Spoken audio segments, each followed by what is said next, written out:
नाम माधुरी राजभर है। मैं आपको हिंदी पढ़ाने वाली हूँ। आज जो हमारा पाठ है आज जो हमारी कविता है उसका नाम क्या है? गंगा स्तुति। क्या नाम है विद्यार्थी? गंगा स्तुति। और गंगा स्तुति कविता का ये पहला सीजन है। तो गंगा स्तुति कविता में कवि ने क्या बताया है तथा किस प्रकार की प्रस्तुति की है वो हम आज देखेंगे। और यहाँ पर उन्हें किस तरह के जो कविता है, जो गंगा स्तुति, गंगा के बारे में क्या क्या चीज़ें यहाँ पर प्रभावित की है तथा क्या चीज़ें बोलने के लिए उत्सुकता है ये। तो ये गंगा जो स्तुति है इसका ये पहला सीजन है। तो चलिए विद्यार्थी, आप तैयार है इस सीजन के लिए कि यहाँ पे कवि ने किस प्रकार की चीज़ें बताई गई है तथा किस प्रकार की चीज़ें यहाँ पर होगी। तो चलिए, आप तैयार है? तो चलिए अब यहाँ पे देखिए, जो गंगा स्तुति है, जो इनके जो कवि है उनका नाम है विद्यापति। क्या नाम है इनका? विद्यापति। विद्यापति ने किस तरह विद्यापति जी ने किस तरह से गंगा की जो स्तुति है उसके बारे में यहाँ पे निर्वाह किया है वो हम देखते हैं। तो यहाँ पे जो पहली पंक्ति है, यहाँ पे जो इस कविता की पहली पंक्ति है वो ध्यानपूर्वक आप देखिएगा और उसका भावार्थ आप ध्यानपूर्वक सुनिएगा। जब आप भावार्थ सुनोगे तो ही आपको इस कविता का संस्मरण तथा भावार्थ में क्या दिखाई दिया है ये हमें पता चलेगा। तो कविता की पहली पंक्ति है, बड़ा सुख सार पाओल तू तेरे छोड़ित निकट नयन बहर नीरे। पुनः मैं बोल रही हूँ, ध्यान से सुनिएगा। बड़े सुख पार पौल तुर धीरे छोड़ित निकट नयन बह नीरे। तो यहाँ पे जो विद्यापति है इन्होंने पहली पंक्ति में क्या बताया है, अब हम वो पढ़ते हैं। देखिए, यहाँ पे जो पहली पंक्ति है यहाँ पे विद्यापति जी ने बताया है कि हे माता गंगे। ध्यान पूर्वक सुनिएगा, यहाँ पे विद्यापति कवि जी ने बताया गया है कि हे माता गंगे, आपके तट पर रहकर मैंने अद्वितीय श्रेष्ठ सुख प्राप्त किया है। यहाँ पर विद्यापति जी ने यहाँ पे बताया है कि वो गंगा नदी से बोलते हैं तथा गंगा नदी से बोलते हैं, क्या कहते हैं कि हे माता गंगे। ध्यानपूर्वक सुनिएगा, हे माता गंगे, आपके तट पर रहकर, यहाँ पे उन्होंने बोला है कि हे माता गंगे, आपके तट पर रहकर मैंने यहाँ पे अद्वितीय, जिसकी मैं गिनती भी नहीं कर सकता, अद्वितीय श्रेष्ठ सुख प्राप्त किए हैं। अद्वितीय श्रेष्ठ सुख प्राप्त किए हैं तथा आपकी निकटता को छोड़ते हुए मेरे आंखों में आंसू बह रहे हैं। और यहाँ पे उन्होंने बताया है कि आपकी निकटता, निकटता मतलब पास, आपके पास कोई, आपके यहाँ को मैं छोड़ते हुए मेरे आंखों से आज अश्रु की धारा जो है वो बहती ही जा रही है। किस प्रकार मैं इसे रोकूं तथा किस प्रकार इसे रोकूं। तो यहाँ पे जो पहली पंक्ति है उसका अर्थ आपको समझ में आया है या फिर पुनः बोलूं? तो यहाँ पे देखो, मैं पुनः बता रही हूँ आपको, ध्यानपूर्वक सुनिएगा क्योंकि कविता का भावार्थ आपको सुनने के लिए बहुत ज़रूरत है, क्योंकि उसके भावार्थ से ही हम अपने उत्तर लिखते हैं। यहाँ पे जो पहली पंक्ति है यहाँ पे कवि विद्यापति ने बताया गया है कि हे माता गंगे। वो यहाँ पे जो नदी है उसे हम गंगा बोलते हैं, गंगा को हमें माता बोलते हैं। तो यहाँ पे वो बोल रही है कि हे माता गंगे, आपके तट मतलब आपके किनारे, तट पे रहकर मैंने यहाँ पे अद्वितीय, अद्वितीय मतलब ऐसी अद्वितीय मतलब ऐसे श्रेष्ठ सुख प्राप्त किए हैं जिसकी मैं आपको बता नहीं सकती कि मैं कितनी सुख हूँ उस चीज के लिए। तथा आपकी निकटता को छोड़ते हुए, यहाँ पे बताया गया है कि जो आपकी निकटता है उसे छोड़ते हुए, आपके निकट जो मैं रह रही हूँ उस निकटता को छोड़ते हुए मेरे आंखों में क्या हो रही है, अश्रु की धारा प्रभावित हो रही है। मेरे आंखों से अश्रु की धारा प्रभावित हो रही है, मतलब मेरी आंखों से अश्रु जो है वो बाहर निकल रहे हैं। किस तरह मैं इस अपने अश्रु को रोक पाऊँ, क्योंकि ये आपके यहाँ पे रहने के लिए उत्सुकता है, परंतु आज मुझे यहाँ से जाने के लिए हो रहा है। तो यहाँ पे पहला जो पंक्ति है वो आपको समझ में आ रही है विद्यार्थी, या कुछ ऐसा है जो शब्द जो आपको समझा नहीं है तो आप मुझे दोबारा पूछ सकते हैं। तो चलिए अब दूसरी पंक्ति की ओर हम चलते हैं। कर जोनी विमनाओ विमल तरंगे, पुन दरस होए पुनमति गंगे। आपस ध्यान से सुनिए, कर जोनी विनमओ विमल तरंगे, पुन दर्शन होई पुनमति गंगे। अब यहाँ पे जो दूसरी पंक्ति है उसे ध्यानपूर्वक सुनिए कि यहाँ पे उन्होंने क्या बोला है। यहाँ पे वे क्या बोल रहे हैं, हे पवित्र तरंग वाली गंगा। यहाँ पे उन्होंने क्या बोला, हे पवित्र तरंग वाली गंगा, आपके हाथ जोड़कर, यहाँ पे जो भी लोग आते हैं वो आपके हाथ जोड़कर मैं प्रार्थना करता हूँ कि पुण्यगमी गंगा आपका पुनः दर्शन हो।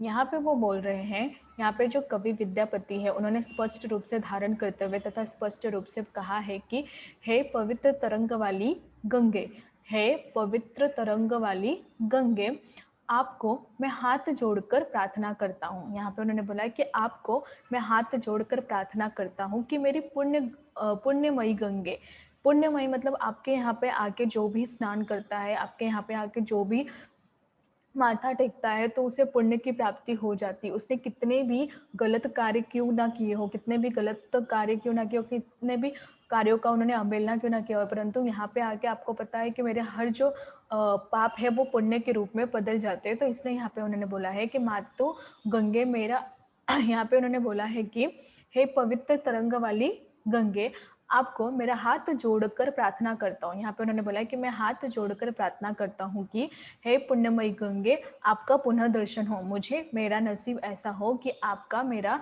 पुनः दर्शन हो। और पुण्यमयी गंगे, वहाँ पे वो पुण्य उनको बता रहा है और मई गंगे, और आपका पुनः दर्शन मैं करना चाहता हूँ। तो ये पुनः दर्शन मेरा आपके से हो, मैं कभी भी ये ना चाहूँगा कि मैं पुण्य गई गंगे से आपका पूरा दर्शन मुझे प्राप्त होना चाहिए, न कि ऐसा दर्शन कि मैं पुनः न स्थापित कर सकूं या ना प्राप्त कर सकूं। तो मुझे आपका पुनः जन्म में दर्शन चाहिए। तो यहाँ तक आप लोगों को समझा है विद्यार्थी। तो चलिए आगे बढ़ते हैं। एक अपराध छेब मोर जानी, परसल माय पाय तुन पानी। यहाँ पे क्या बताया गया है, यहाँ पे विद्यापति कवि जो है उन्होंने पंक्ति को स्पष्ट करते हुए, इस पंक्ति को स्पष्ट करते हुए कहते हैं कि एक अपराध छेमब मारे जानी, परसल माय तुन पानी। तो यहाँ पे उन्होंने बताया कि हे मातु गंगे, ध्यान पूर्वक सुनिएगा, हे मातु गंगे, मेरा एक अपराध समझकर क्षमा करते। यहाँ पे उन्होंने बताया, कवि विद्यापति कहते हैं कि हे माते गंगे, गंगा जो है वो माँ के समान होती है, तो इसलिए उन्होंने बोला हे मात गंगे, तू मेरा ये जो एक अपराध है उसे क्षमा करते। क्योंकि लोग एक अपराध क्षमा कर देते हैं, तो भी जो आज मेरा एक जो अपराध हुआ है वो मुझे क्षमा कर दे। क्योंकि हे माता, आपके पवित्र जल को मैंने अपने पैर से स्पर्श कर दिया है। यहाँ पे वो जो गंगा नदी है उनसे माफ़ी मांगते हुए तथा उनसे माफ़ी मांगते हुए, उनसे जो अपराध हुआ है उस अपराध का माफ़ी मांगते हुए कहते हैं कि हे माता गंगे, तो मेरे एक अपराध को जो है मैंने किया है उसे क्षमा कर दे।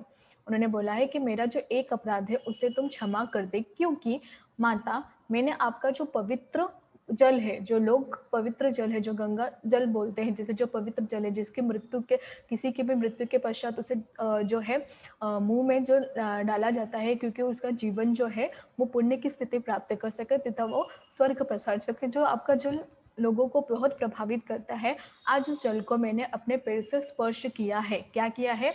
आज उस जल को मैंने मेरे पैरों से स्पर्श किया है, तो मुझे उस चीज़ से क्षमा कर दे कि मैंने ये एक सबसे बड़ा अपराध किया है कि माता आपके पवित्र जल को मैंने अपने पैरों से स्पर्श करके आपको मैला कर दिया है। तो उस चीज़ के लिए मुझे आपसे क्षमा मांगती हूँ और मुझे माफ़ कर दो, क्योंकि ये जो चीज़ है मैं दोबारा नहीं करूँगा, आपका अपराधी हूँ, तो मुझे इस अपराध के लिए आप क्षमा कर दो हे गंगे माता।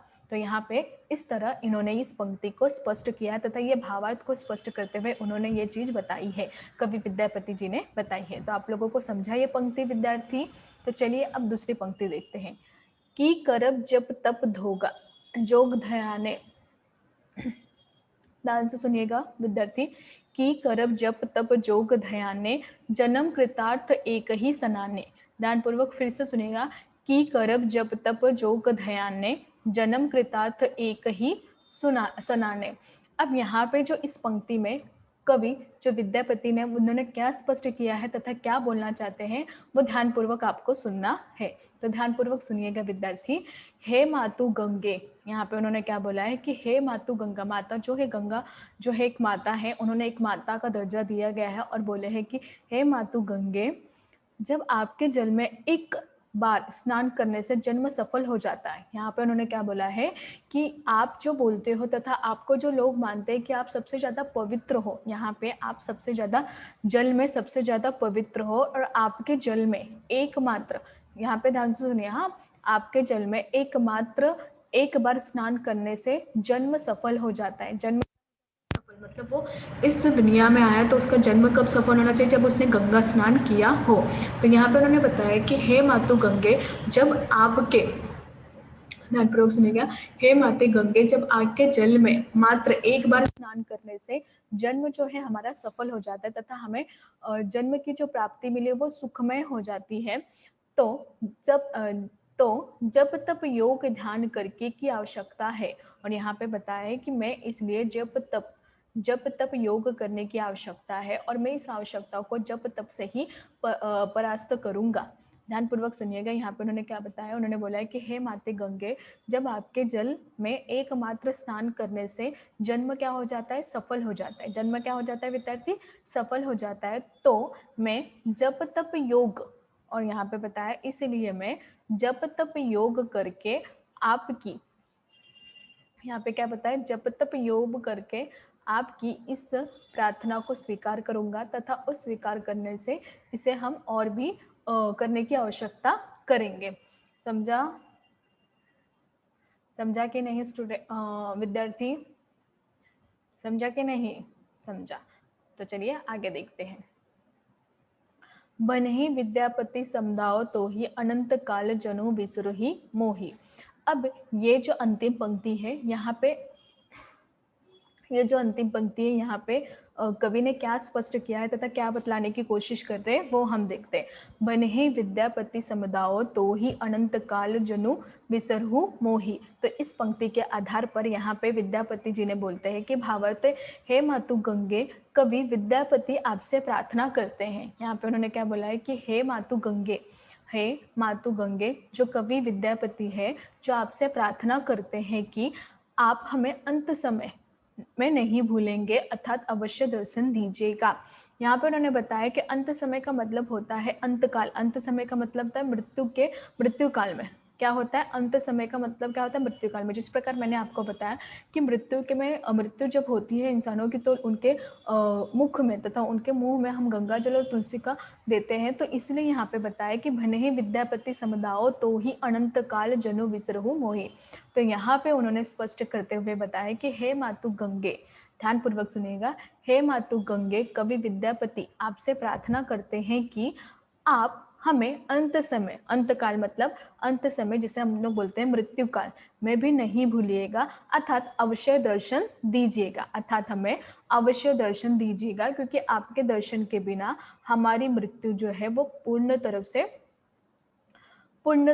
से नहीं होगी। तो यहाँ पे उन्होंने बहुत ही सुंदर तरीकों से बताया गया है कि किस प्रकार हमें अपने किस प्रकार हमें अपने चीज़ों से आविष्कार नहीं होना चाहिए, लोगों की प्रार्थना का स्वीकार करना चाहिए। और यहाँ पे उन्होंने बहुत ही अच्छे मार्मिक ढंगों से बताया गया है कि गंगा जो है वो बहुत पवित्र है हमारे लिए और उसकी अवहेलना करना हमारे लिए नहीं अच्छा है। तो यहाँ पे उन्होंने बताया कि जब हमारा मृत्यु काल हो उस समय भी आप हमारे साथ सदैव ऐसे ही बने रहें। तो यहाँ पे जो कविता है उसका भावार्थ यहाँ तक हो चुका है। आप लोगों को समझा या नहीं विद्यार्थी? नहीं समझा होगा तो आप मुझे पुनः पूछ सकते हैं। तो चलिए आगे देखते हैं।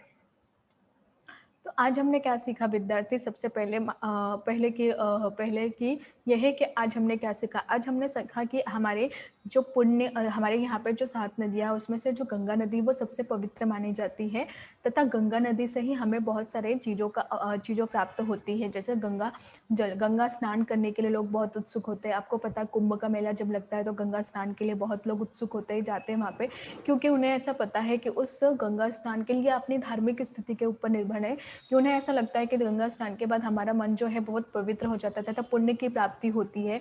वहाँ पे हमने जितने भी पाप है जो वो धुल जाते हैं। तो यहाँ पे जो गंगा है उसे गंगा नदी जो है उसे बहुत ही महत्व देते हुए कहा है कि गंगा में जो स्थित जल है वो जीव पर दुष्परिणाम तो पड़ रहा है, साथ ही साथ हमारे जीवन का दुष्परिणाम खत्म हो रहा है।